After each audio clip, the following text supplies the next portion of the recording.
Dieguinho. Bom, galera, tá entrando no ar a nossa primeira edição desta terça-feira, como sempre, com muitas informações para vocês. Então já chega, ó, deixando o dedo no like no começo do vídeo, que me ajuda bastante. Se você estiver chegando pela primeira vez aqui no canal, se inscreva. Nós gravamos de 2 a 3 vídeos por dia aqui no canal e você vai ficar muito bem informado de tudo que rola no Vascão. E claro, me dá essa moral me seguindo na minha conta pessoal lá no Instagram e também a do Futebolaço Vasco, beleza? Antes de começar a trazer as informações, lembrar os senhores que a Betfair é a patrocinadora master do Clube de Regatas Vasco da Gama e com ela nós temos o terceiro maior patrocínio do país, tá? Se cadastrando na Betfair, você tem até R$600 para fazer em apostas grátis durante 40 dias a sua primeira aposta. E se você perder, o dinheiro volta para você. O depósito mínimo é de R$15. Então corre lá e se cadastre. Vamos dar moral na Bet do Vascão. Vascaíno aposta aonde? Na Bet do Vascão, que é a Betfair, tá? A gente sempre tá vendo super cotações, promoções bem legais, principalmente em dia de jogos do Vascão. Então corre, clique, cadastre para poder apostar. Já tem rodada do Brasileirão amanhã. Betfair, parceira do canal Futebolaço. Mas tem que ser aqui, ó, no link da descrição do vídeo ou do primeiro comentário fixado. Dito isso, galera, vamos começar a trazer algumas informações e vou pela melhor delas, tá? O Pedrinho fez algo incrível pelo Vasco da Gama, que foi essa ação na justiça, e nós temos desdobramentos. Lembra que eu trouxe para vocês a minha opinião, sem ter ainda informação de embasamento, que a ideia de suspender essa ação por 90 dias era para poder fazer um acordo e resolver a situação sem o litígio judicial, para poder facilitar que o novo comprador tenha segurança para comprar algo que não está na justiça? E meu feeling estava correto. O Globo Esporte trouxe mais informações hoje e a situação é a seguinte: a EQEP sabe, a EQEP foi quem assumiu os negócios da 777 via a dívida absurda que a 777 tinha com a EQEP, ou seja, pela dívida que eles tinham, eles tomaram o controle da empresa, tá? A 777 definhou. E aí o que acontece? Se o Vasco leva a situação na justiça até o final e vai demorar, o Vasco vencendo a causa, a 777, ou no caso agora a EQEP, que foi quem assumiu as ações da 777, poderia perder absolutamente todo o investimento que foi feito, porque eles descumpriram tanto o acordo de acionistas como o Vasco, como a própria lei brasileira da SAF. A lei brasileira que eles descumpriram é a questão da troca societária sem a anuência de quem vendeu e principalmente sem ter integralizado o acordo que eram os 700 milhões. Só por aí o contrato já seria rompido. Entre as cláusulas de acionista tinha terminar o CT até junho, tinham várias situações que não foram honradas e cumpridas. E aí, o que o Vasco fez? O presidente Pedrinho, que é um cara muito sério e é um cara também justo, cara, eu poderia levar aí na justiça mais um tempo e vocês saem daqui, ó, com a mão na frente e outra atrás. E eu revender a SAF e o que vocês botaram ter entrado pro cofre do Vasco, ter ajudado o clube, problema de vocês. Mas o Pedrinho sabe que da parte de lá houve também um pagamento e houve investimento. E sair zerado com nada também não seria, apesar de até dentro do contrato possível, mas não é de boa fé também, né? E aí o que o Vasco fez? Chegou a um acordo com a EQEP, ó, vamos fazer o seguinte: eu suspendo a ação, porém a liminar tá mantida, o Pedrinho continua como controlador da SAF do Vasco em nome do associativo. A ação foi suspensa por 90 dias e dentro desses 90 dias, Vasco e a EQEP juntos vão negociar a venda para um novo investidor. Não tem uma negociação já em curso, mas já sabe-se quem são os players interessados em comprar a SAF do Vasco. Então já tem comprador, mas uma negociação em curso ainda não. A ação foi suspendida na sexta-feira ou no sábado. O Vasco, inclusive, através da associação, emitiu um comunicado e agora as negociações vão começar. E com isso, aquela pedida de 120 milhões de dólares por parte da 777 não existe mais, porque a própria EQEP sabe que eles têm o risco de perder tudo. Então o negócio vai ser feito agora por valores bem menores para que seja interessante para o novo comprador e a EQEP não perca todo o dinheiro que a 777 colocou aqui. Então o negócio vai ser mais fácil. E se o negócio fica se postergando na justiça, além de no final do martelo ser batido e a EQEP perder tudo que a 777 investiu, essa ação na justiça tem custo. Tem custo com advogado, tem custo com processo. Então, enquanto vai rolando a situação, você também está perdendo dinheiro. Então, é importante para ambos os lados esse acordo e isso ser selado. Se por algum motivo as partes se desentenderem e não conseguirem chegar a um consenso, depois dos 90 dias que a ação está suspensa,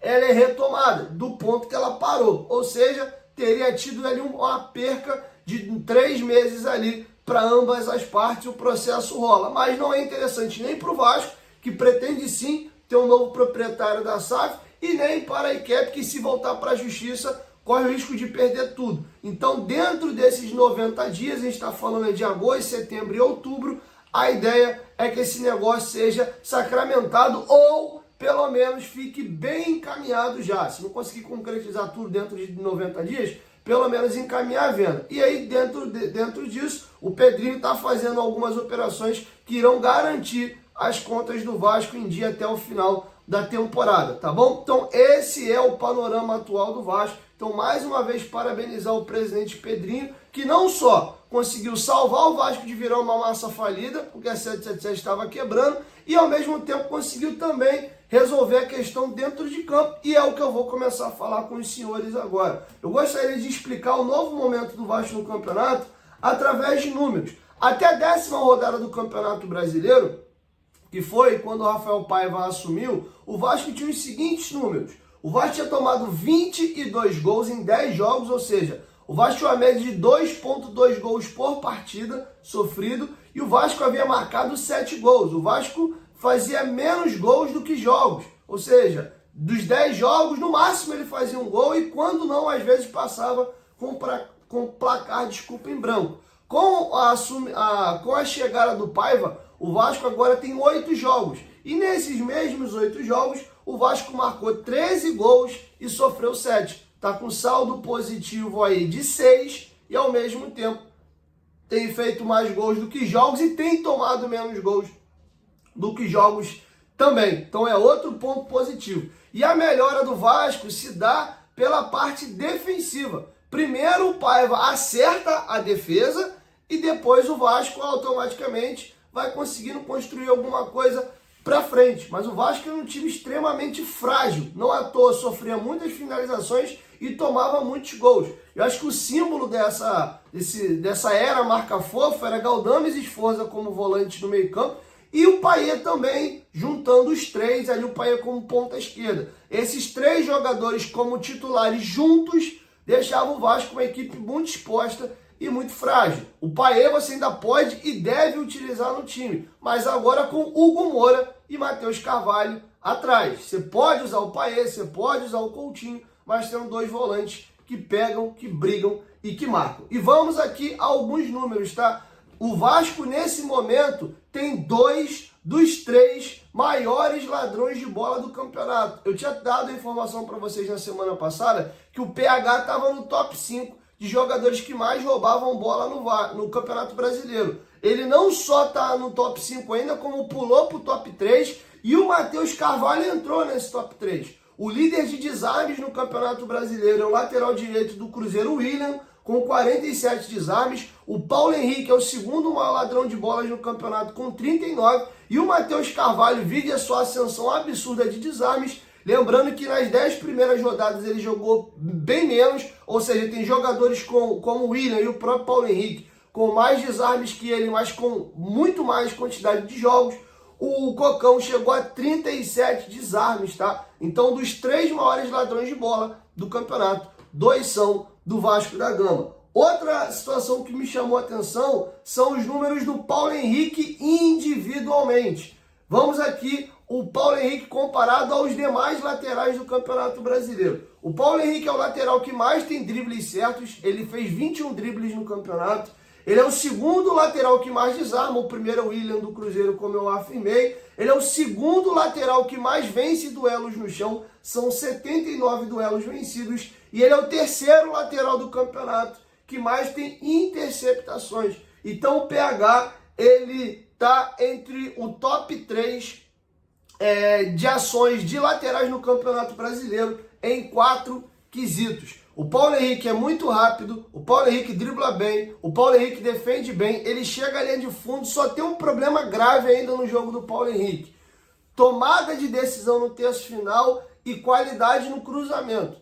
Se o PH melhorar o fundamento dele de cruzamento, ele pode até continuar tomando umas decisões erradas, mas se ele melhorar o cruzamento, cara, ele tem tudo para ser o melhor lateral direito do Campeonato Brasileiro. Porque o que ele vem se dividindo aí é uma enormidade. E me chama a atenção e me preocupa um detalhe. Nessa intensidade que o PH joga, ele não vai aguentar jogar todos os jogos. Ele está, inclusive, mais exposto a dentro em breve ter uma lesão. E a reserva do Paulo Henrique me preocupa. Você pega um lateral intenso, potente, né, líder em vários quesitos, ou top 3 em vários quesitos do campeonato, e aí você troca pelo Puma. Aí é um abismo de um lateral para o outro, principalmente na questão física, tá? Então vejo a lateral direita suplente como uma carência nesse elenco do Vasco. Para finalizar, aí agora eu vou levar a situação para o lado extremo disso. Segundo o Globoesporte.com, segundo a Itatiaia, são boas as possibilidades de Payet e Coutinho serem relacionados para o jogo de domingo. E de fato trouxe para vocês uma fala do Paiva ontem aqui no canal, dizendo que realmente o Payet deve viajar. Mas a informação da Itatiaia que me deixou de cabelo em pé é que o Coutinho e o Payet podem inclusive serem titulares já no domingo. E eu, Diego, acho uma temeridade, tá? O Coutinho jogou 30 minutos contra a equipe do Atlético Mineiro. Visivelmente ele está fora de forma, tecnicamente você vê o refino, mas falta ritmo de jogo e também melhorar a condição física. Acho que o Coutinho, na minha opinião, deve jogar 45 minutos aí contra o Galo, passar de 30 para 45 após mais uma semana cheia de treinamentos. E o Payet vem de lesões em sequência, inclusive ele teve uma lesão, voltou, jogou 45 minutos no jogo e com 10 minutos do outro sentiu a lesão de novo. Então, assim, startar o jogo com os dois, eu não vejo isso com bons olhos, não. E outro detalhe, falando um time que se acertou e virou sólido defensivamente, você vai ter dois jogadores que não marcam. Um ou outro, beleza. E piora a situação na forma que ambos estão. O Coutinho não jogava desde maio, o Payet vem numa série de contusões e ambos estão aí. O Payet voltando de lesão e o Coutinho precisando ganhar ritmo de jogo e melhorar a condição física. Acharia até válido um começar o jogo e o outro substituir, né? De repente aí o Payet começa a titular, joga 45 e aí no intervalo sai, entra o Coutinho. Ou se o Coutinho puder jogar 35, 40, o Payet começa, tem o intervalo, descansa, volta, joga mais 10 minutinhos, entra o Coutinho. Mas os dois de cara, não vejo com bons olhos não, mas é só a minha opinião também. Se quiser discordar, fique à vontade. Deixa a sua opinião aqui embaixo nos comentários, beleza? Então é isso. Assim nós vamos encerrando a nossa primeira edição. Logo mais eu volto com a segunda do dia, beleza? 1, 2, 3, futebolaço. Tamo junto, família. A qualquer momento, de volta mais, tamo junto. Valeu, fui!